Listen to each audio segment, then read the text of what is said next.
Gəlin birlikdə modal feillərdən must və should'un fərqini birlikdə öyrənək. Must'ın tərcüməsi malı, məli deməkdir.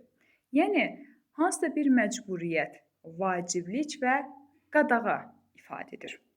Must'dan sonra, yəni must modal feilindən sonra gələn məstər mütləq to-suz işlənir. Yəni, biz to hissəciyindən istifadə etmirik.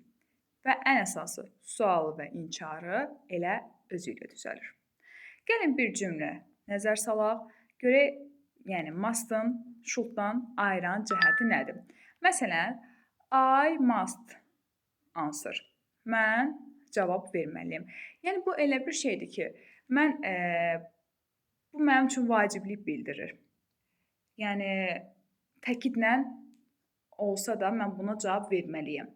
Bunun biz sualını düzəltmək istəyiriksə, must keçəcək cümlənin əvvəlinə.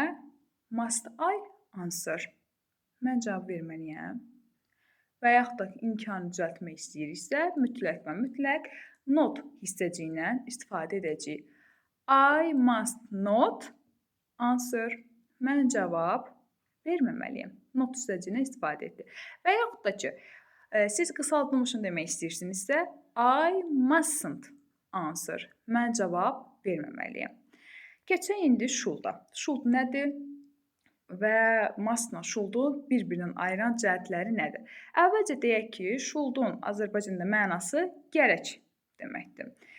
Yəni, məsləhət ifadə edir. Qısaca belə aydınlaşdırsaq, məsləhət ifadə edir. Should modal feilindən sonra gələn məstər mütləq to-suz işlənir. Bu da mustla birinci oxşar cəhətidir. Və mütləq sualı və inkarı da yenə də should'un özü ilə düzəlir. İkinci bir oxşar cəhət mustla eyni idi. Gəlin bir cümləyə nəzər salaq. Məsələn, I should learn Spanish. Mən İspaniya dilində öyrənməliyəm.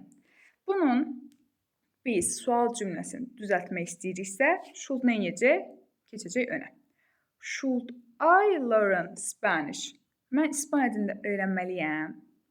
Və yaxud da ki, bunun biz inkarını demək istəyiriksə, yenə nədən istifadə edəcəyik? Not hissəciyindən. I should not learn Spanish. Mən İspaniya dilində öyrənməməliyəm. Yəni, bilin ki, əsasən should'da nədəsə bir təkidlik, nədəsə bir vaciblik yoxdur. Sadəcə məsləhət xarakteri daşıyır. İndi gəlin bir cümlə deyək və qısaca baxaq görək should'la must'ın fərqi nədir? Məsələn, you should help them, you must help them.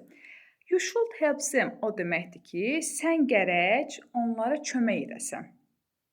Sən gərək onlara kömək edəsən. Yəni, etsən yaxşı olar. Etməsən də problem deyil. Amma etsən daha yaxşıdır. Must'da you must help them.